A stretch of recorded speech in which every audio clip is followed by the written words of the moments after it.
I'm asking who's at fault here for you both not being able to have kids? Do you realize what you've been doing the last 3 years? My husband and I live in his parents' house. My mother-in-law, furious, confronted us with these words as we just got home. My husband, sensing something off with her, stood in front of me as if to protect me. Having married the man I love and moved in with his parents, I've been on the receiving end of my mother-in-law's snide comments daily for 3 years. The reason being, we didn't have children. I do want children someday, yet, thinking about working while raising them, I know there will be many challenges. My mother-in-law didn't care about such complexities and blamed me regardless. Every day I dodged her sarcasm and endured her blunt demeanor, but it seems it wasn't enough, and I couldn't take it anymore. One day coming home, I found my room completely empty. Clothes, bags, bedding, even the book I was reading, all gone without a trace. Shocked by the turn of events, I was at a loss. My husband frantically searched and found everything stuffed in bags, discarded at a nearby trash site. Furious at such treatment, my husband confronted my mother-in-law, who, unrepentant, scolded me instead. You're thinking about it? All lies. A spoiled, fraudulent idiot of a wife who can't even have children. My mother-in-law glared at me with intense hatred. Then, suddenly screaming, she tried to push my husband aside and grab me. Mom, stop it. My husband tried to block her, but my mother-in-law reached out for me with incredible force. Frozen by her rage-filled expression, I couldn't move.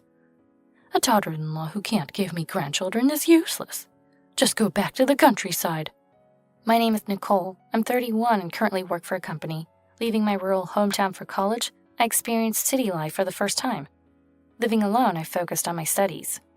Interested in economics, I attended lectures and worked part-time, leading a busy student life, which helped me land a job as an accounting clerk. I've been in touch with my parents back home a lot, maintaining a good relationship. Every vacation, I'd return to the countryside, enjoying time with family and friends, then head back to the city recharged. I met Tanner, who would later become my husband, a few years after joining the company.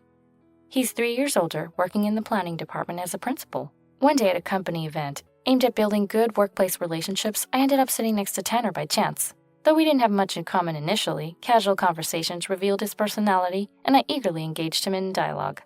Tanner was bright yet calm and kind.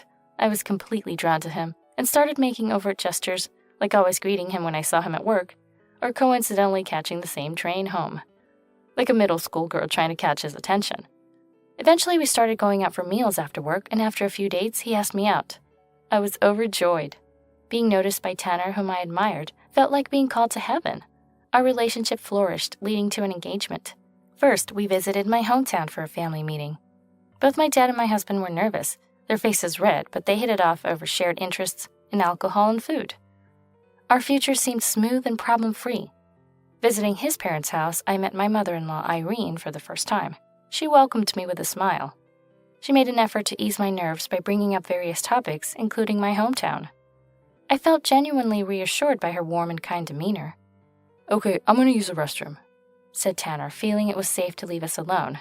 Once he left the living room, Irene suddenly asked me, So, when are you planning on having kids? What? Tanner gets mad when I ask him that. Boys like planning, right? You understand being a woman, Nicole, right? Irene finally said it out loud. I was shocked by her sudden question and couldn't hide my surprised expression. What do you mean by understand? What exactly? I never expected to be asked about having children even before we got married, so I asked her timidly. But Irene answered as if it were the most natural thing. If you're married to my son, isn't it pointless if you don't have children? She smiled as if to say it was obvious. Of course, I want to understand her excitement about having grandchildren from her only son. I also wish to give my parents grandchildren, but shouldn't discussions about having children be a matter between the couple? And I didn't marry him just to have children. What would Irene think of me if I couldn't bear children? My heart was in turmoil, filled with anxiety. While I was hesitating to speak, my husband returned. Then Irene shifted the conversation away from children to talk about my late father-in-law. My husband passed away shortly after Tanner became an adult. He worked hard every day, and thanks to his inheritance, we managed to get Tanner through college. And now I'm getting by with part-time work. Nicole and I are planning to move to an apartment nearby after getting married. I want to give you peace of mind after everything you've gone through. You say that, but when you're busy, you'll just call me over for chores and cooking, won't you?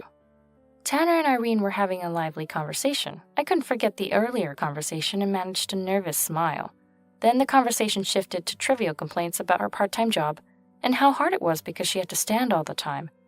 The topic of children never came up again. I was puzzled by Irene's real intentions, but convinced myself that she was just anxious to see grandchildren, and that's why she spoke like that. Despite moments of unease, we completed our visit without incident and left the in-laws' house. A few months into our marriage, my husband, looking worried, told me that Irene had injured herself. She fell down the stairs and hurt her leg. She can't do much by herself and asked if we could help take care of her. Her house is close by, so I plan to check on her every day for a while, but can you help if it's really necessary? My husband asked, seeming hesitant to bring it up. After we got married, Irene hadn't said anything about children, and I was starting to think that I'd just misunderstood her earlier comments, which was a relief. So I nodded and said, "Of course." Irene's injury was serious enough that she needed a cast on her leg. Forced to manage on one leg, at least until she got used to it, Tanner ended up visiting her daily. On a day Tanner was away on a business trip, I visited her instead. Irene asked me outright while we were alone, "What are your plans about grandchildren? It's unlikely within this year, isn't it? Are you continuing with any efforts to get pregnant?" Her tone was casual, as if she was asking about everyday chores, catching me off guard so much that I was momentarily speechless. The content was so presumptuous that I struggled with how to respond. Thinking it wrong to outright deny, I tried to stay calm and said, "Oh, Tanner and I will discuss that together." Indeed, we had already agreed not to rush into having children, considering Tanner himself said that. It seemed he was unaware of Irene's wishes for grandchildren. "Even if you discuss that, there's a matter of age, right? You know you can't stay young forever, don't you, Nicole?" "It's not like we won't consider children for the next 10 years or anything. We'll decide after properly discussing it, just the two of us." Though Irene seemed unsatisfied, she backed down for the moment. I felt a cold realization that what was said during the family meeting wasn't just my imagination. My heart trembled. Then Irene brought up a completely different topic. She suggested we move out of our apartment and live with her. "Live together?" I exclaimed. "With this injury, it's tough to manage on my own, and thinking about if something like this happens again, I'm scared of living alone. There'll be days Tanner can't make it, right? It's also a burden to keep asking you to come over." Irene mentioned having to take a long break from her part-time job and her financial worries. Unable to decide on my own, I brought it up with Tanner, who seemed somewhat inclined towards the idea. "It's not far from our current place, and considering the hassle of attending to every injury or illness of Mom, might be easier if we lived together." Tanner continued in an unclear manner. It seemed he was worried about causing me trouble, which apparently held him back from speaking up. Though there was awkwardness regarding the children issue, I understood that he truly cared for Irene. Since he hadn't done anything overtly problematic beyond words, I couldn't strongly object. Eventually, we moved out of our apartment and started living with Irene. As we both worked, we usually left Irene at home during the day, but as a clerk and with my husband often away on business, our return times varied greatly. After moving in together for a while, Irene began to target me with her snide comments, only when Tanner was not home. Naturally, the comments were about having children, plans for the future, the risks of having children at an older age. She even started sending me pamphlets, like those given out at gynecology clinics, wondering where she got them from. "You know, your physical strength declines as you get older, so it's definitely better to have children sooner rather than later, to avoid regrets. Raising children isn't just the daughter-in-law's concern, you know. If it takes longer for you to conceive, I'll be getting older too." "Yes, but we're still thinking about it, so..." "Of course, you and Tanner should ultimately do as you please, but homes with grandchildren seem so joyful, don't they? Just think positively about it." Despite being pricked by her words, I had no choice but to endure and respond, "Yes, we'll discuss it."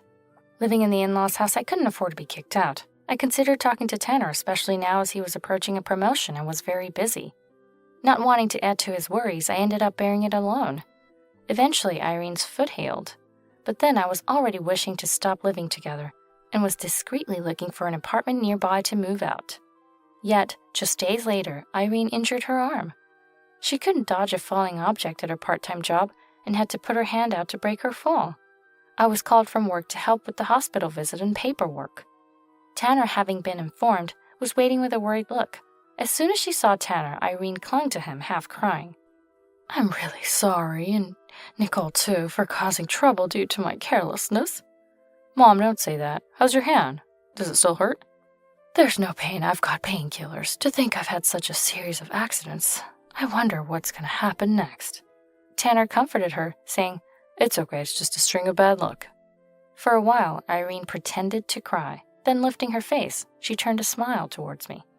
I'm really glad we're living together. I'm sorry for always causing trouble.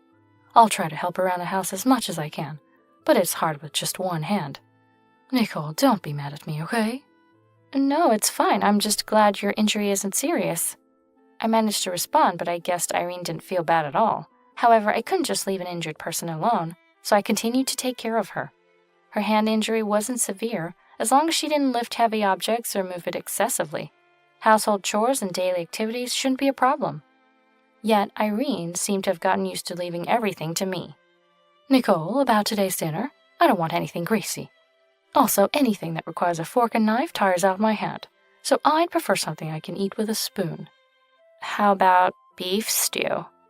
That sounds good. Well, it was Tanner's payday the day before yesterday, right? Let's splurge him some nice beef. We shouldn't be too extravagant. It's not good for our finances. I'm not saying to use this good beef for everything. Just adding a little bit of a good cut can enhance the flavor. Besides, it's never a loss to get good nutrition regularly in case you get pregnant. Well, unless you say there's no such plan. She wielded unreasonable demands and finished with a verbal jab. These conversations repeated daily, gradually wearing me down. Yet being dependent on this living arrangement, I would be at a loss without it. Perhaps Irene suggested living together to block my way out. It was a terrifying thought, and I tried to shake it off time and again. Our relationship was twisted, but I told myself it was just a matter of enduring until her injuries healed. With that in mind, I kept silent to avoid causing any further issues. 3 years had passed since we got married. Even after her arm healed, Irene would complain of lingering pain, claiming she couldn't even carry shopping bags from the grocery store, and gradually began to neglect the household chores she initially helped with. Yet she didn't hesitate to criticize the cleaning and cooking I did, or rush me about having children, maintaining her dismissive attitude towards me. It seemed she'd decided never to mention the subject of children to Tanner, who remained unaware. Trapped in this cohabitation and accumulating stress, I found myself becoming immune to her snide remarks, dodging Irene's interrogations without confronting the issue. From Irene's perspective, my behavior must have been intolerable. One day, an incident that clearly showed her inner frustration occurred. When we came home from work, Tanner and I were shocked to see the house transformed. My belongings from the second floor room, clothes, bags, bedding, even books had all vanished.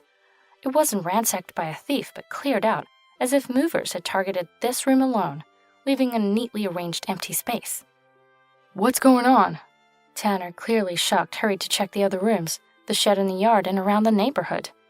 I checked the closet too, but not even a single lipstick was left, which left me so stunned I just sat down, drained of strength. Eventually, Tanner came back, making a loud noise. He was carrying 2 or 3 trash bags bulging with clothes and bags. Realizing they were all my belongings, I screamed. My clothes? Why? Everything, including the mattress and dresser, were dumped at the trash site. I recognized your clothes, but let's go check everything together later. It seemed everything that had been in my room that morning was now abandoned there. Only Irene had the freedom to enter and exit her home besides us. Though Tanner initially hesitated, his face paling at the thought, he eventually went downstairs to confront her in her room, demanding if she knew anything. Irene confessed calmly. I did it. Mom, why would you do something like this, as if you're trying to drive me out? Why don't you think about it deeply? What kind of nonsense is that? What do you mean? When Tanner scolded her, Irene slammed her hands on the table with a bang. The harsh sound made both Tanner and I involuntarily flinch. Do you realize what you've been doing these past 3 years? At that moment, Tanner quickly stood in front of me. Perhaps he thought Irene was going to grab me. She glared at me over my husband, her eyes filled with hatred. Whose fault is it that you don't have kids? All you do is lie, saying you're planning and thinking, but you've never considered having children. A spoiled, fraudulent idiot of a wife. Useless for not being able to have children. Tanner stood between Irene and I, protecting me from any harm she might inflict. Irene's drastic change was unmistakable from the side of his face. Filled with shock, the realization that she had intended to drive me out by disposing of my belongings made me feel more indignant than sad. I hadn't anticipated such treatment, after enduring her tactless remarks every day for 3 years. Irene pointed at me with a furious expression. "A woman who can't produce grandchildren is no use to my son. Just go back to the countryside." Finally, Irene stood up, trying to get past Tanner to grab me. "Mom, stop!" Tanner managed to hold her back, but she continued to yell. "Let go! I'll make that stupid woman understand." Irene, frail and weak, had no chance against him. While Tanner restrained her without causing injury, he urged me, "Just take your things and leave." In a panic, I grabbed a few trash bags and fled the in-laws' house. Behind me, Irene's shrieks of, "Liar! Shameless!" echoed. Tanner somehow calmed Irene down and left the house to meet up with me. We decided to get a room in a nearby business hotel to talk about our future. Seeing Irene transformed so drastically must have exhausted him. He slumped onto the bed, disheartened. "What's happened to Mom?" I felt sorry for the weary Tanner, but I was determined. I laid bare everything Irene had done to me, rushing me about having children before we were married, her daily snide remarks, not sparing any details of her behavior. It was painful for me to share this with Tanner, whom I deeply cared for his family. However, after hearing everything, Tanner, tears in his eyes, apologized, saying, "I'm sorry I didn't notice. The reason you couldn't talk about it sooner was my job, right? I'm sorry for making you worry so much. I wanted to spare you trouble because of Mom, but I ended up taking you for granted." "It's not your fault. I've been regretting not talking about it sooner myself. If I had, things might have turned out differently." "Anyway, I'm on your side, not Mom's. Please believe me." Tanner and I held hands discussing our future throughout the night. Then, before the trash truck arrived, we recovered our belongings from the trash area. With nowhere to store them, Tanner got us a rental storage unit from an acquaintance where we moved the larger items. From those, we only took what we needed for our hotel stay. Since we had no intention of returning to the in-laws' house, we spent the next few days living in the hotel. The search for a new place began the next day. Using our leave days and in between work, we managed to sign a lease for a rental we found. Together, we also went to complete the necessary administrative tasks. After finishing these procedures, we visited the in-laws' house about 2 weeks later to inform Irene of our decision. We weren't allowed inside, so the conversation took place at the entrance. Unfortunately, Tanner and I decided to divorce. Irene, who looked at me as if I were filth, was delighted when presented with the official documents indicating our divorce application was processed. We had chosen to part ways. Next to me, a disheartened Tanner heard his mother say, "I'll find you a nice girl," with a disturbingly gleeful laugh. "Men always have trouble with women no matter their age, but this time Mom will help you. I'll introduce you to someone much better than this country bumpkin." With a spiteful smile, Irene left us and went back inside as if she had finished her business. Tanner stayed at the house, and I was to move my belongings to my new home. We exchanged glances and parted ways then. As the seasons changed, my first Christmas after the divorce arrived. Suddenly a frantic call from Irene came. "What is this card? This Christmas card?" "Christmas card?" "Our baby is born. What does this mean?" Without any greetings, Irene was flustered. After speaking rapidly and intensely on the phone, she suddenly raised her voice, exclaiming, "And why is the name all wrong? Why is Tanner's name on it? You two were supposed to be divorced." The joint Christmas card we sent to my in-laws had a photo attached, a picture of a couple holding a baby wrapped in a blanket. Of course, the one holding the baby was me, and standing next to me was my husband Tanner. Since the names were also joined, it clearly wasn't a stranger resembling Irene's son. From her perspective, the son and his wife, who were supposed to be divorced, were living together, and the son's wife, whom she thought was infertile, had a child. It must have been a completely baffling situation for her. Shortly after the supposed divorce, Tanner had told Irene, "I've been assigned to work alone." The plan was to distract Irene a bit longer, but unable to endure her daily attempts to introduce him to women, he left, saying, "I'll marry a younger girl when work calms down," as a painful excuse. Surprisingly, Irene was convinced by this. The solo assignment was a lie. Tanner's destination was my new home. We'd found a spacious family-type house to live as a family, and I'd furnished it before he arrived. Thus, we were able to resume our life immediately, returning to a couple's life without Irene, just like when we were newlyweds. And Tanner remarried, took my maiden name. Therefore, the last names on the Christmas card were my maiden name. The address was my parents', a decision made in consultation with them. We had no intention of revealing our true address. The baby I was holding was our beloved daughter. In fact, just before Irene drove us out, I went to my OB/GYN because I wasn't feeling well and discovered I was pregnant. Tanner had suggested, "Maybe it's time we started thinking about having a child." And I was successfully pregnant. After sharing the joyful news together, Tanner suggested, "We should tell Mom too. It's her first grandchild. She'll be thrilled." At that moment, my husband still didn't know Irene's true nature. I grimaced and quickly said, "I want to tell her myself, to keep him from saying anything." But then the incident of us being driven out occurred, and the opportunity to speak up was lost. Pregnant, Tanner desperately protected me. Feeling frightened by Irene's drastic change, we decided not to inform her about the pregnancy for the safety of the child and I. Moreover, when we checked the belongings Irene intended to discard, a surprising fact was revealed. Among my personal items were small luxury brand purses and jewelry, items for special occasions. None of these valuable items were found in any trash can. Suspicious, we inquired at our local recycle shops and discovered that all the missing luxury items had been cashed in. Irene had not only thrown away the belongings, but also pocketed the cash from the high-value items she sold. Tanner was completely disillusioned by his mother's greed. We have to show her she can't get away with this. We decided to silently cut all ties with Irene, opting for estrangement. After that, we went through processes like signing a lease for an apartment and proceeding with a fake divorce. Irene, completely deceived by our coordinated story, remained unaware of the truth up to this day. However, surprisingly, she clapped her hands and exclaimed in joy, "Well done!" Driven by her desire for a grandchild to the extent of driving me out, Irene, as if forgetting years of terrible treatment, encouraged, "If that was the case, you should have told me sooner. It's okay to come back. The fact that you're taking your last name can't be helped, but she's still my grandchild." "I'm sorry, but we have no intention of letting you meet the child. We just want to inform you that she was born safely. Please don't contact us anymore." "What are you talking about? Just come and show her without complaining. Tanner's there too, right?" Irene began shouting over the phone. Unable to stand it, Tanner and I faced the phone together, and Irene immediately switched her tone to a sweet voice for Tanner.